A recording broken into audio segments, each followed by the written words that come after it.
Saya awali, Assalamualaikum warahmatullahi wabarakatuh. Izin memperkenalkan diri, nama saya Agustin Armunanti dengan NPM 21130240011. Saya dari kelompok 5A. Di sini saya akan menjelaskan materi mengenai respon dan adaptasi hewan. Berikut peta konsep materi yang akan saya bahas, yaitu untuk materi respon saya akan membahas mengenai konsep dasar, jenis-jenis respon, faktor-faktor respon, dan mekanisme respon. Kemudian untuk materi adaptasi, saya akan membahas mengenai konsep dasar adaptasi, jenis-jenis adaptasi, faktor-faktor adaptasi, serta mekanisme adaptasi. Sebelum masuk ke dalam materi lebih lanjut, saya akan memaparkan fakta-fakta. Nah, di sini ada dua gambar bunglon. Nah, di sebelah kiri bunglon berwarna hijau, kemudian yang di sebelah kanan bunglon berwarna sedikit kecoklatan. Dari kedua gambar ini dapat kita tarik kesimpulan bahwa bunglon ini memiliki warna tubuh mengikuti dengan warna lingkungan sekitarnya. Seperti bunglon yang memiliki warna hijau itu menyesuaikan dengan tempat dia berada, yaitu di dedaunan yang juga berwarna hijau. Kemudian bunglon yang memiliki warna kecoklatan itu menyesuaikan dengan tempat dia berada, yaitu di batang. Sebelum masuk ke dalam materi, kita akan masuk ke pendahuluan terlebih dahulu. Untuk yang pertama yaitu ada ekologi. Ekologi ini berasal dari dua kata, yaitu eko yang artinya rumah dan logos yang artinya ilmu. Ekologi adalah cabang ilmu biologi yang mempelajari interaksi dan pengaruh serta saling mempengaruhi antar organisme dan lingkungannya. Kemudian, pengaruh perubahan kondisi lingkungan terhadap hewan. Jadi, hewan ini melakukan sebuah respon dan juga adaptasi karena pengaruh dari kondisi lingkungan di sekitarnya. Selanjutnya, ciri-ciri makhluk hidup. Makhluk hidup ini memiliki 7 ciri-ciri utama, salah satunya yaitu peka terhadap rangsang. Jadi, ketika hewan ini menerima sebuah rangsang atau stimulus, maka dia akan peka dan memberikan respon. Apa sih respon itu? Jadi, definisi respon. Respon adalah hasil dari stimulus atau rangsangan yang berasal dari lingkungan sekitar, kemudian diwujudkan dalam bentuk perilaku. Respon berlangsung spontan atau dalam jangka waktu yang pendek. Jadi ketika hewan menerima sebuah stimulus atau rangsangan dari lingkungan sekitar, maka hewan ini akan memberikan sebuah output berupa perilaku hasil dari stimulus yang dia terima. Nah, namun respon ini umumnya cenderung berlangsung dalam jangka waktu yang pendek. Adapun jenis-jenis respon, yaitu yang pertama, respon reversibel atau dapat kembali.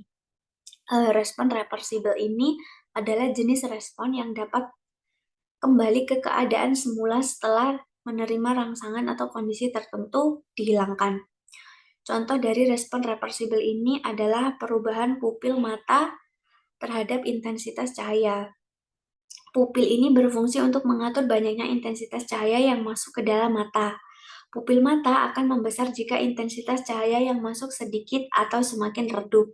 Jika intensitas cahaya yang masuk terang, maka pupilnya akan mengecil.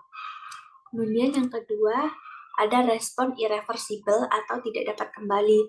Respon irreversibel adalah jenis respon yang tidak dapat dikembalikan ke keadaan semula setelah terjadi. Respon ini biasanya berdampak jangka panjang pada hewan. Contoh respon irreversibel adalah perubahan perkembangan hewan dari tahap larva ke tahap dewasa. Jadi ketika hewan ini sudah pada tahap dewasa, maka hewan ini tidak akan dapat kembali ke tahap larva. Respon dapat diklasifikasikan menjadi 5 macam, yaitu yang pertama ada semu, kemudian yang kedua letal, yang ketiga berarah, yang keempat pengontrolan, dan yang kelima defisien. Yang pertama yaitu semu. Hewan melakukan respon semu, yaitu hewan ini memiliki kemampuan untuk menipu atau tipu daya musuh agar dia tidak terancam. Kemudian yang kedua yaitu respon letal. Jadi Ketika hewan ini menerima rangsangan atau stimulus seperti suhu yang terlalu tinggi ataupun terlalu dingin, maka responnya akan mengalami letal atau kematian. Kemudian yang ketiga ada berarah. Faktor lingkungan menyebabkan orientasi tertentu, misalnya burung-burung di kutub utara bermigrasi ke selatan di musim dingin dan kembali ke utara pada musim semi atau musim panas untuk berkembang biak. Selanjutnya yang keempat ada pengontrolan. Hewan yang memiliki kemampuan untuk mengendalikan atau mengubah kondisi atau lingkungan di sekitarnya. Contoh hewan yang melakukan respon controlling adalah laba-laba yang membuat jaring-jaring. Yang kelima ada defisien. Defisien, suatu faktor lingkungan pada habitat tertentu dapat mempengaruhi aktivitas dan metabolisme hewan. Contohnya di padang pasir yang panas, hewan pemangsa seperti kadal dan ular mungkin menjadi kurang aktif atau berkurang metabolisme saat suhu meningkat atau saat suhunya sangat panas. Adapun faktor-faktor yang mempengaruhi respon. Respon reversibel dipengaruhi oleh 4 faktor, yaitu ada suhu, kapasitas fisiologis, perilaku, dan ketersediaan sumber daya. Kemudian respon irreversibel dipengaruhi oleh 5 faktor, yaitu yang pertama ada genetika, yang kedua ada perubahan struktural, yang ketiga ada perkembangan embrio dan metamorfosis, yang keempat ada lingkungan, dan yang kelima ada evolusi. Untuk yang pertama yaitu faktor reversibel dipengaruhi oleh suhu. Hewan memiliki mekanisme seperti termoregulasi untuk menjaga suhu tubuh mereka agar tetap stabil dalam berbagai suhu lingkungan. Contoh pada ular atau hewan reptil lainnya itu kan termasuk Poikilothera. Nah, suhu hewan reptil ini mengikuti suhu lingkungannya. Jadi, ketika ular berada di suatu tempat dengan suhu yang sangat panas, maka ular ini akan memberikan respon dengan dia bermigrasi atau berpindah tempat ke tempat yang suhunya lebih rendah atau cenderung lebih dingin. Kemudian yang kedua, kapasitas fisiologis. Kapasitas fisiologis pada hewan dapat mempengaruhi respon yang reversibel karena hewan memiliki kemampuan untuk mengatur dan beradaptasi dengan perubahan kondisi lingkungan. Yang ketiga ada perilaku. Hewan seringkali dapat menyesuaikan perilaku mereka untuk mengatasi perubahan lingkungan atau perubahan dalam sumber daya yang tersedia. Kemudian yang keempat ada ketersediaan sumber daya. Ketersediaan makanan, air, tempat berlindung, dan sumber daya lainnya dapat mempengaruhi sejauh mana hewan dapat bertahan hidup dalam kondisi yang berubah. Kemudian untuk respon irreversibel ini dipengaruhi oleh satu genetika. Gen yang terkandung dalam DNA hewan mengatur berbagai aspek perkembangan termasuk struktur morfologi, sistem reproduksi, dan juga siklus hidup. Kemudian yang kedua ada perubahan struktural. Perubahan struktural dalam tubuh hewan seperti pertumbuhan organ, pembentukan eksoskeleton, dan pertumbuhan gigi yang bersifat irreversibel dan merupakan bagian yang penting dari perkembangan hewan. Kemudian ada perkembangan embrio dan metamorfosis. Beberapa hewan mengalami perubahan besar mereka selama perkembangan embrio atau tahap metamorfosis. Yang keempat ada lingkungan. Lingkungan yang mengalami perubahan seperti polusi, deforestasi, atau perubahan iklim dapat mempengaruhi siklus hidup dan populasi hewan dalam jangka panjang. Yang kelima ada evolusi. Perubahan evolusi dalam spesies hewan seperti adaptasi terhadap perubahan lingkungan yang memerlukan perubahan genetik adalah respon irreversibel terhadap tekanan seleksi alam.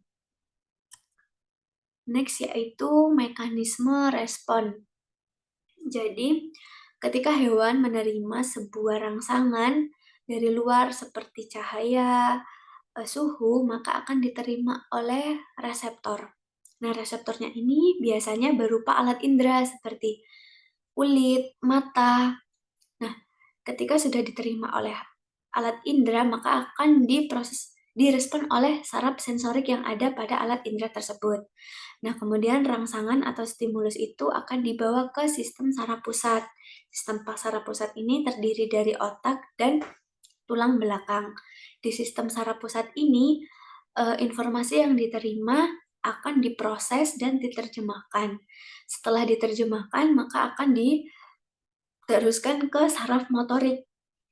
Setelah dari saraf motorik, maka akan diteruskan ke efektor atau output atau bentuk perilaku yang diberikan. Misalnya, ketika hewan itu menyentuh sebuah benda yang panas, maka hewan tersebut akan menarik kulitnya dari benda yang panas tersebut dan dia berpindah tempat. Selanjutnya ada definisi adaptasi. Adaptasi adalah kemampuan yang dimiliki makhluk hidup untuk menyesuaikan diri dengan lingkungannya yang bertujuan agar dapat tetap bertahan hidup. Adaptasi pada umumnya bersifat jangka panjang ataupun berlangsung lama. Berikut ada jenis-jenis adaptasi. Yang pertama, adaptasi morfologi hewan darat ataupun terestrial. Yang pertama adalah adaptasi bentuk paruh burung.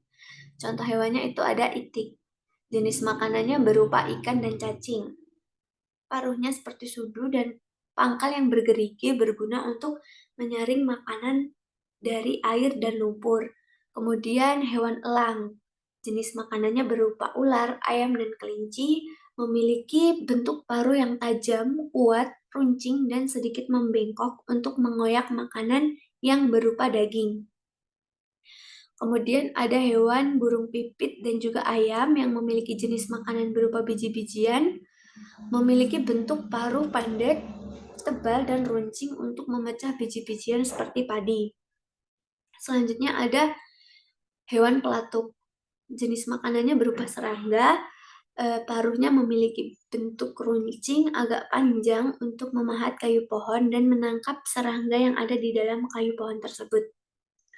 Selanjutnya ada burung pelikan, jenis makanannya yaitu ikan, paruhnya berbentuk panjang dan berkantong besar pada bagian bawah untuk menyimpan ikan. Selanjutnya ada bentuk kaki burung. Contoh hewannya yaitu ayam dan burung unta. Bentuk kakinya pejalan, kakinya ini memiliki bentuk yang panjang dan tegap sehingga dapat berjalan di darat tanpa mengalami kesulitan. Kemudian ada hewan burung elang dan burung raja wali. Bentuk kakinya adalah bentuk kaki pemangsa, memiliki jari kaki yang pendek, kuku yang melengkung tajam, dan cakar yang kuat untuk mencekram. Selanjutnya ada burung pelatuk. Kakinya memiliki bentuk kaki pemanjat. Kakinya terdiri dari 4 jari dengan 2 jari di depan dan 2 jari di belakang yang berfungsi untuk memudahkan burung untuk memanjat pohon.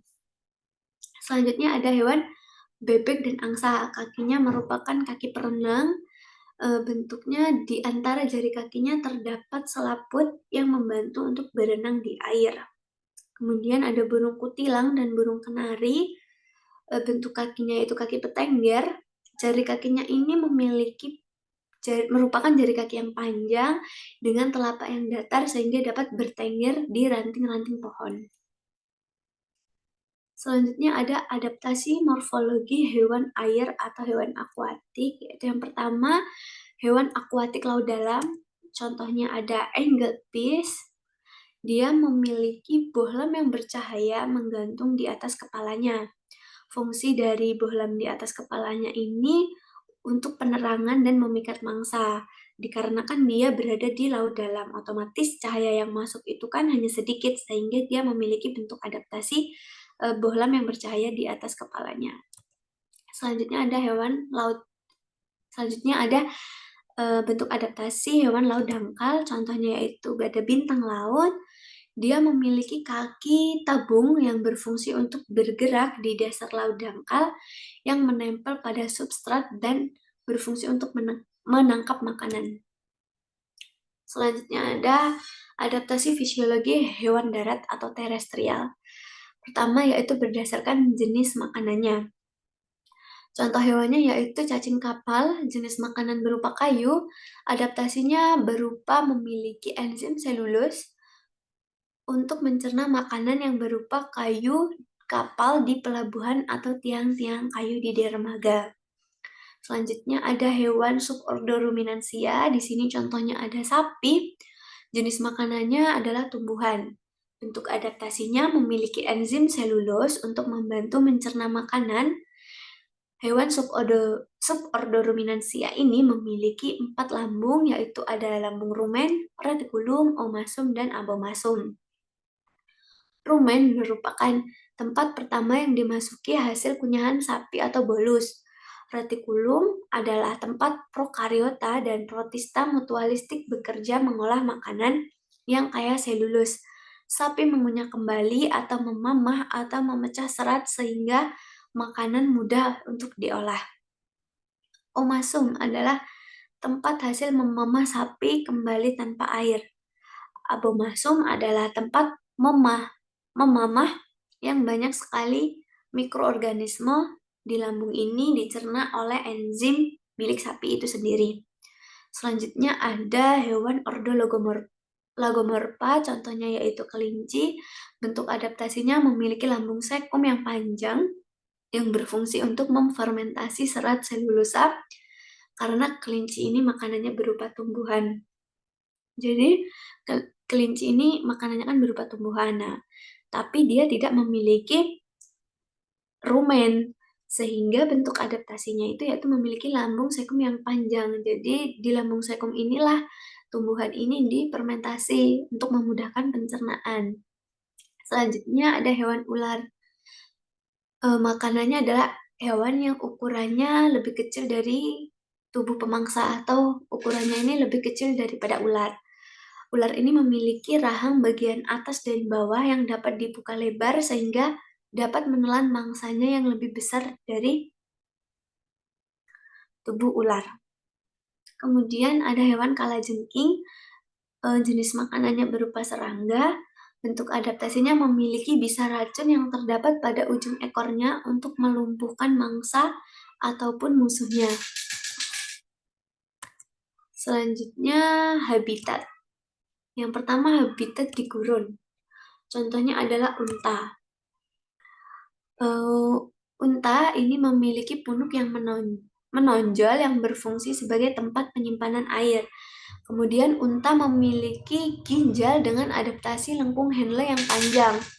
Tujuan dari lengkung Henle yang panjang ini karena agar hasil urinnya dapat diserap dalam jumlah yang banyak. Apabila hasil urinnya dapat diserap dalam jumlah banyak, maka hewan unta ini tidak mudah kehausan atau tidak mudah untuk meminum air karena lokasi di gurun ini air sangat sedikit.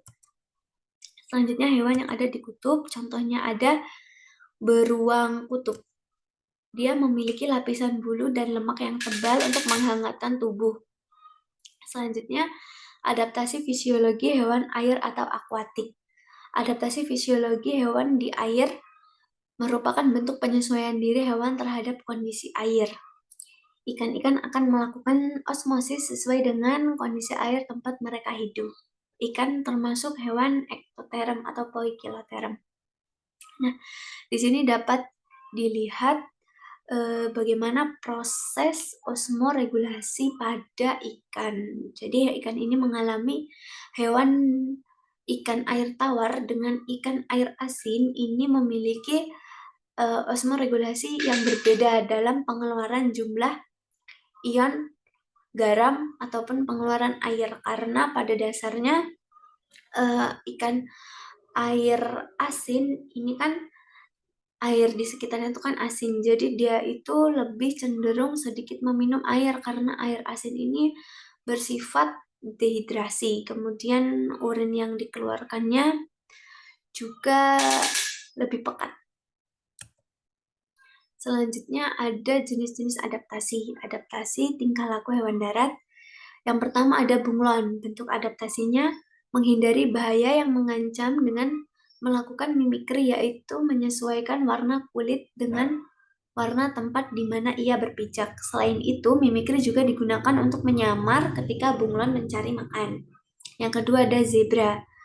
Bentuk adaptasinya yaitu melakukan migrasi bersama-sama atau bergerombol dalam mencari tempat yang penuh dengan sumber makanan. Hal ini dilakukan untuk menghindari kontak dengan hewan lainnya dan bahaya yang mengancam. Kemudian ada lebah. Bentuk adaptasinya melakukan tarian yang memberikan isyarat letak sumber makanan. Setelah selesai melakukan tarian dengan cepat, lebah lainnya akan terbang menyerbu sumber makanan tersebut. Selanjutnya ada adaptasi tingkah laku hewan air atau hewan akuatik. Yang pertama ada hewan paus dan lumba-lumba. Adaptasinya bernapas menggunakan paru-paru. Mereka akan naik ke permukaan air untuk menghirup oksigen sebanyak-banyaknya. Kemudian oksigen yang mereka hirup disimpan dalam paru-paru dan digunakan sesuai kebutuhan di dalam air. Kira-kira hingga mencapai setengah jam. Selanjutnya ada penguin.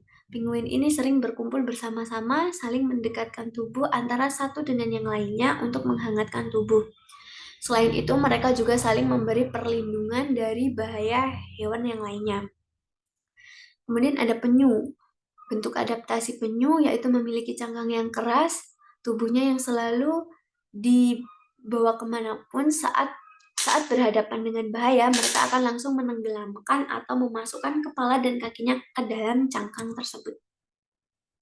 Adapun faktor-faktor yang mempengaruhi adaptasi, yaitu ada faktor lingkungan fisik seperti iklim, suhu, curah hujan, dan juga kelembapan. Kemudian ada sumber daya ketersediaan makanan, air, dan sumber daya lainnya. Selanjutnya ada persaingan dan juga predator. Jadi hewan ini melakukan adaptasi ketika dia dalam mencari makannya mengalami persaingan dan juga ketika ia sedang diserang oleh predator. Kemudian ada hubungan simbiotik, kemudian genetika dan pewarisan sifat, kemudian ada perilaku hewan, anatomi dan fisiologi, dan juga faktor perubahan dalam lingkungan seperti perubahan iklim, polusi, dan deforestasi. Adapun mekanisme adaptasi, contoh mimikri pada bunglon. Penyebab hewan seperti bunglon ini berubah warna karena untuk menyesuaikan diri dengan lingkungan. Perubahan dimulai ketika mata bunglon mengamati lingkungan di sekitarnya. Respon dari mata kemudian disampaikan ke otak dan otak menggerakkan otot-otot kromatopor sehingga merubah warna kulit tubuh menyerupai warna yang ada di sekitarnya atau di lingkungannya. Kemudian ada mimikri Miller. Mimikri Miller atau Millerian mimikri adalah suatu bentuk mimikri yang digunakan oleh hewan untuk memiliki sifat beracun atau tidak enak dimakan. Contoh hewannya adalah kupu-kupu pangeran yang meniru warna dan bentuk kupu-kupu raja yang beracun sehingga predator akan menghindarinya karena menyangka bahwa kupu-kupu pangeran ini mengandung racun. Kemudian ada mimikri bates. Mimikri bates juga dikenal sebagai mimikri peringatan, adalah bentuk adaptasi di mana hewan yang berbahaya atau beracun meniru tampilan dan perilaku hewan lain yang berbahaya atau beracun sebagai peringatan bagi pemangsa. Ini bertujuan untuk memberi sinyal pada pemangsa bahwa hewan tersebut tidak dapat dimangsa atau akan mengeluarkan pertahanan yang kuat jika diserang. Kemudian ada mimikri agresif. Mimikri agresif juga dapat ditemukan pada beberapa spesies burung predator seperti elang dan burung hantu. Beberapa spesies burung tersebut memiliki perilaku meniru suara burung lain untuk mengecoh mangsa atau saingan mereka. Misalnya burung hantu jenis boreal memiliki kemampuan meniru suara burung kecil seperti murai untuk menarik atau memangsa burung-burung tersebut. Kesimpulan dari materi yang telah saya sampaikan yaitu bahwa respon adalah reaksi yang dilakukan hewan terhadap adanya perubahan kondisi lingkungan. Kemudian jenis-jenis respon terhadap lingkungan ini ada dua macam, yaitu ada respon reversibel dan juga respon irreversibel. Kemudian adaptasi adalah respon terhadap reseptor yang bersifat jangka panjang. Kemudian mekanisme adaptasi ini berawal dari nenek moyang populasi hewan yang hidup pada saat ini serta memiliki struktur tubuh yang sesuai dengan lingkungannya sehingga dapat bertahan hidup. Kemudian bentuk-bentuk adaptasi terdiri dari adaptasi struktural, fisiologis, dan juga tingkah laku. Sekian yang dapat saya sampaikan. Saya akhiri. Wassalamualaikum warahmatullahi wabarakatuh.